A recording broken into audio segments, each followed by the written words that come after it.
ചിട്ടി, GDCS, MDS എന്നൊക്കെ കേട്ടിട്ടുണ്ടോ? എന്താണ് ഇവയൊക്കെ? നടത്തിപ്പ് നിയമസാധ്യതയ്ക്ക് പല സ്ഥാപനങ്ങളിലും പല പേരുകളിലാണ് ഇവ അറിയപ്പെടുന്നതെങ്കിലും ഇവയുടെയൊക്കെ പ്രവർത്തനങ്ങളും മറ്റു കാര്യങ്ങളുമെല്ലാം ഒന്ന് തന്നെയെന്ന് പറയാം. സഹകരണ ബാങ്കുകൾ, KSFE, മറ്റ് പ്രൈവറ്റ് ചിട്ടി ധനകാര്യ സ്ഥാപനങ്ങളൊക്കെയാണ് പൊതുവെ ചിട്ടി അല്ലെങ്കിൽ GDCS നടത്തിവരുന്നത്. സഹകരണ ബാങ്കുകളിൽ ഇവ GDCS അഥവാ group deposit and credit scheme അല്ലെങ്കിൽ MDS എന്നൊക്കെ പേരുകളിലാണ് അറിയപ്പെടാറുള്ളത്. എന്നാലും നമ്മൾ പൊതുവെ ചിട്ടി എന്നാണ് നമ്മൾ മലയാളികൾ ഇവയെ വിളിക്കുന്നത്. നമ്മുടെ വീടുകളിൽ നിന്ന് ഒരിക്കലെങ്കിലും ഒരാളെങ്കിലും ചിട്ടിയിൽ ചേർന്നവരായിരിക്കും. ചിട്ടികളിൽ ചേരുന്നത് പലവിധ ഫിനാൻഷ്യൽ ആവശ്യങ്ങൾക്കായിരിക്കാം. ചിലർക്ക് ഇതൊരു സേവിങ്സ് ആയിരിക്കാം. ചിലർക്ക് FD ആയി ഒരുമിച്ചിടാൻ പൈസ കാണില്ല, അതിനാൽ മാസത്തിൽ ഒരു നിശ്ചിത തുക മാറ്റിവെച്ച് ചിട്ടി അടയ്ക്കുന്നു. ചിലർ മുൻകൂർ ഒരു ആവശ്യം കണ്ട് പൈസ സേവ് ചെയ്യുന്നു, അല്ലെങ്കിൽ ഒരു ആവശ്യം മുന്നിൽ കണ്ട് ലോൺ എടുക്കുന്നതിനേക്കാൾ ലാഭകരമായി ചിട്ടി ചേർന്ന് പോകുന്നു. ആവശ്യം വരുമ്പോൾ ചിട്ടി പിടിക്കുന്നു. മറ്റു ചിലർ ചിലപ്പോൾ ഒരു ഇൻവെസ്റ്റ്മെന്റ് ഓപ്പർച്യൂണിറ്റി ആയിട്ടായിരിക്കും ഇതിനെ കാണുന്നത്. ചിട്ടി തുക FD ആക്കി മാറ്റുന്നു. ആ FDയുടെ ഇൻട്രസ്റ്റ് വെച്ച് മറ്റൊരു ചിട്ടി കൂടുന്നു. അങ്ങനെ പല പല ആവശ്യങ്ങൾക്ക്, ഓരോരുത്തരുടെയും ആവശ്യങ്ങൾക്കനുസരിച്ച് അവർ ചിട്ടി കൂടുന്നു. ഇനി ചിട്ടി എങ്ങനെയാണ് പ്രവർത്തിക്കുന്നതെന്ന് നോക്കാം. പൊതുവെ 50,000, 1 ലക്ഷം, 2 ലക്ഷം, 5 ലക്ഷം, 10 ലക്ഷം, 25 ലക്ഷം എന്നിങ്ങനെ സലയുള്ള ചിട്ടികൾ നടന്നു വരുന്നുണ്ട്. എത്ര രൂപയുടെ ചിട്ടിയാണോ അതിനെയാണ് സല എന്ന് പറയുന്നത്. ഇപ്പം 1 ലക്ഷം രൂപയുടെ ചിട്ടിയെങ്കിൽ 1 ലക്ഷം രൂപയ്ക്കാണ് 1 ലക്ഷം രൂപയുടെ സല എന്ന് പറയുന്നത്. ചിട്ടി നടത്തുന്ന ഒരു സ്ഥാപനം കാണുമല്ലോ. കൂടാതെ ചിട്ടിയിൽ ചേരുന്ന ആൾക്കാരും കാണും. 25 മാസം, 40 മാസം, 50 മാസം എന്നീ തവണകളായിട്ടായിരിക്കും ചിട്ടി പൊതുവെ നടക്കുന്നത്. ഈ ഓരോ തവണയ്ക്കും ഇൻസ്റ്റാൾമെന്റ് എന്ന് പറയാം. എക്സാമ്പിളായിട്ട് നമ്മൾ 1 ലക്ഷം രൂപയുടെ ഒരു ചിട്ടി എടുത്ത് നമുക്ക് നോക്കാം. 1 ലക്ഷം രൂപയാണ് അതിൻ്റെ സല. 25 മാസമാണ് അതിൻ്റെ കാലാവധി. എത്ര മാസമാണോ അല്ലെങ്കിൽ തവണയാണോ അത്രയും അംഗങ്ങൾ അതിൽ കാണും. എക്സാമ്പിളായിട്ട് 1 ലക്ഷത്തിന് 25 മാസം ചിട്ടിയാണെങ്കിൽ 25 ആൾക്കാരിന് അത് കാണും. അല്ലെങ്കിൽ 25 സ്പോട്ട് ഉണ്ടെന്ന് നമുക്ക് പറയാം. ഇതിൽ ഒരാൾ ചിട്ടി നടത്തുന്ന സ്ഥാപനമായിരിക്കും. ഇയാളെ മുന്നാൾ എന്നാണ് അറിയപ്പെടുന്നത്. ബാക്കി 24 പേര് ചിറ്റാളന്മാർ എന്ന് അറിയപ്പെടുന്നു. 1 ലക്ഷം രൂപയുടെ 25 മാസത്തെ 25 പേരുണ്ട് ഈ ചിട്ടിക്കകത്ത്. അപ്പം 1 ലക്ഷം ബൈ 25 മന്ത് അല്ലെങ്കിൽ ഇൻസ്റ്റാൾമെന്റ് ഈക്വൽ ടു 4000. 4000 വെച്ചാണ് ഓരോ മാസവും അടയ്ക്കേണ്ട തുക. ഈ തുകയാണ് ആദ്യ തവണ എല്ലാവരും ഈ 25 പേരും കോൺട്രിബ്യൂട്ട് ചെയ്യേണ്ടത്. ഇങ്ങനെ ഈ തുക കോൺട്രിബ്യൂട്ട് ചെയ്തിട്ട് ഈ തുക ആർക്ക് കിട്ടുമെന്ന് കുറിയിട്ട് അല്ലെങ്കിൽ ലോട്ട് ഇട്ടാണ് ഇത് തീരുമാനിക്കുക. എല്ലാവരും കുറിയിടുന്നതിൽ ചേരണമെന്നില്ല.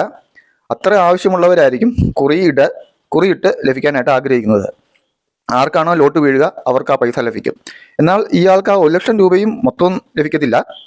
ലഭിക്കുന്ന മിക്കവാറും 80% അല്ലെങ്കിൽ 70 തൊട്ട് 80% വരെയുള്ള തുകയായിരിക്കും. അങ്ങനെയായിരിക്കും ആ ഒരു ചിട്ടിയുടെ അല്ലെങ്കിൽ ആ നടത്തുന്ന സ്ഥാപനത്തിന്റെ പോളിസി. അപ്പോൾ 80,000 രൂപ ഇവിടെ ലഭിച്ചെങ്കിൽ 80% ലഭിച്ചെങ്കിൽ 80,000 രൂപയായിരിക്കും ലഭിക്കുക. ചിട്ടി നടത്തുന്ന സ്ഥാപനത്തിനും ഒരു നിശ്ചിത പെർസെൻറ്റേജ് കമ്മീഷനുണ്ട്. 3 മുതൽ 5% വരെയൊക്കെയാണ് സാധാരണ സഹകരണ ബാങ്കുകളും മറ്റ് സ്ഥാപനങ്ങളും ചിട്ടി കമ്മീഷനായിട്ട് എടുക്കുന്നത്. അപ്പോൾ ഇവിടെ 80% ലഭിച്ച ആൾക്ക് 80,000 രൂപ ലഭിച്ചു. 3% കമ്മീഷൻ ധനകാര്യ സ്ഥാപനത്തിന് 3,000 രൂപ ലഭിക്കുന്നു. ബാക്കി ഉണ്ട് ഒരു 17,000 രൂപയുണ്ട്. ഈ തുക 25 ചിറ്റാളന്മാർക്കുമായിട്ട് വീതിക്കുകയാണ് ചെയ്യുന്നത്. അപ്പോൾ ഈ 17,000 രൂപ 25 പേർക്കും കൂടെ വീതിക്കുമ്പോൾ 680 രൂപ ഒരാൾക്ക് ലഭിക്കുന്നു. ഇത് അയാൾക്ക് കൊടുക്കുകയല്ല, മറിച്ച് രണ്ടാമത്തെ തവണ അടയ്ക്കുമ്പോൾ ഇത് കുറച്ചുള്ള തുക അടച്ചാൽ മതി.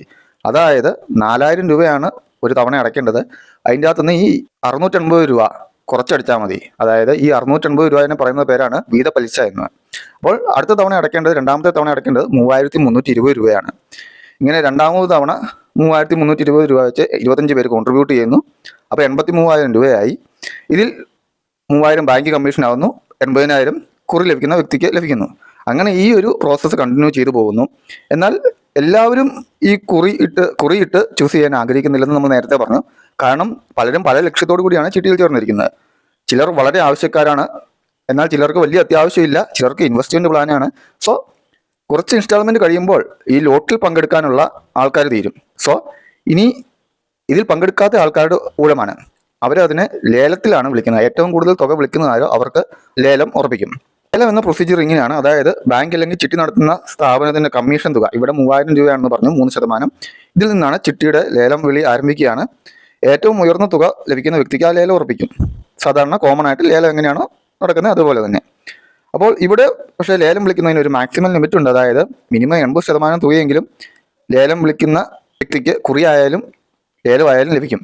പറഞ്ഞ് 72% തൊട്ട് 80% ലഭിക്കാം. നമ്മളിപ്പോൾ പറയുന്ന കേസിൽ 80%ആണ്. അതുകൊണ്ടാണ് 80% എന്ന് പറഞ്ഞത്. അതിനാൽ മാക്സിമം ലേലം വിളി 20% വരെ ലിമിറ്റ് ചെയ്തിരിക്കും. അതായത് 3000 തൊട്ട് വിളിച്ച് 20,000-ൽ നമുക്ക് ലേലം മാക്സിമം ഉറപ്പിക്കും. 20,000 ആയ വീണ്ടും ആ 2 പേര് അല്ലെങ്കിൽ 3 പേര് വിളിക്കാനുണ്ടെങ്കിൽ ആ 3 പേർക്കും കൂടെ ഒന്നുകൂടെ ലോട്ടിടും. എന്നിട്ട് 80,000 രൂപ ലഭിക്കും. അതാണ് സംഭവിക്കുക.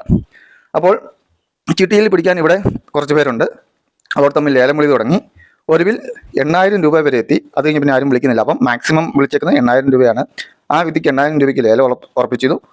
1,00,000-ൽ നിന്ന് 8,000 രൂപ കുറച്ച് ബാക്കി 92,000 രൂപ ആ ലേലം വിളിച്ച ആൾക്ക് കിട്ടും. ഇനി 3,000 രൂപ ബാങ്കിൻ്റെ കമ്മീഷനാണ് ഈ 8,000 രൂപയിൽ. ബാക്കിയുണ്ട് ഒരു 5,000 രൂപ. 5,000 പേർക്ക് വീണ്ടും 25 പേർക്കുമായിട്ട് വീതിക്കുന്നു. അപ്പോൾ 5,000/25 എന്ന് വെക്കുമ്പോൾ 200 രൂപയുണ്ട്. ഇത് വീതപലിശയായിട്ട് 25 പേർക്ക് ലഭിക്കുന്നു. അടുത്ത തവണ അടയ്ക്കേണ്ട 4,000-ൽ നിന്ന് ഈ 200 രൂപ കുറച്ച് 3,800 രൂപയാണ് അടുത്ത തവണ അടയ്ക്കേണ്ടത്. അപ്പോൾ ഈ പ്രൊസീജിയർ വീണ്ടും തുടരുന്നു. ഇങ്ങനെ ഓരോ തവണയും 25 തവണയും ഇങ്ങനെ നടക്കുന്നുണ്ട്.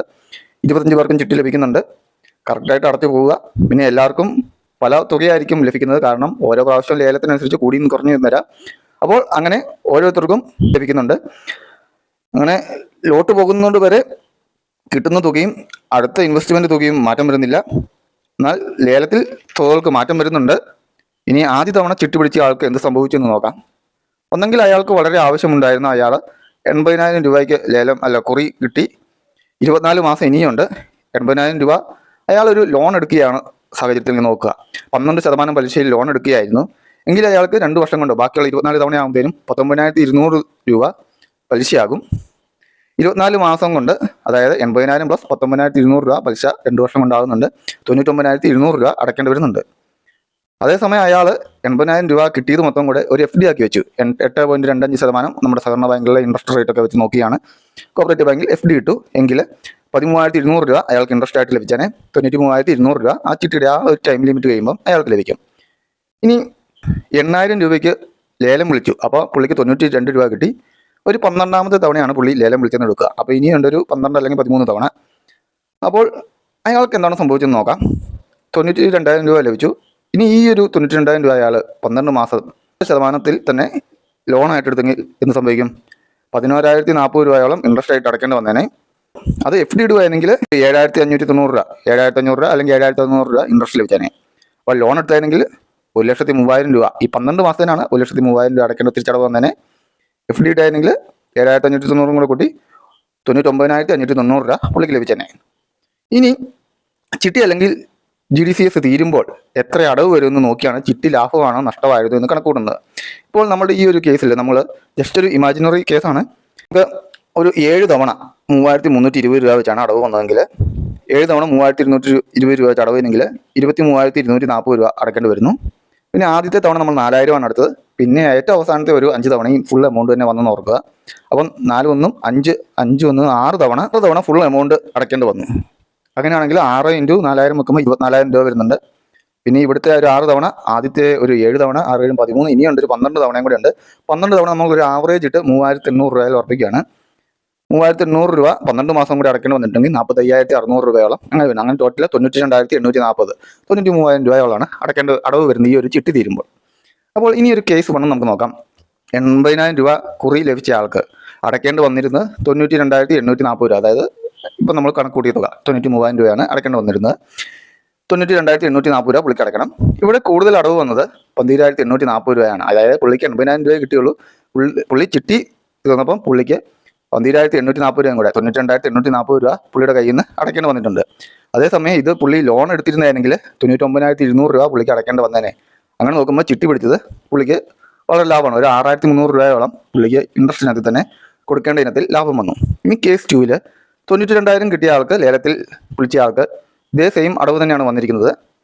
ഇൻ കേസ് ആ പുള്ളി 92,000 രൂപ ലോണായിരുന്നു എടുത്തെങ്കിൽ 1,03,000 രൂപ അടയ്ക്കേണ്ടി വന്നിരുന്നേനെ.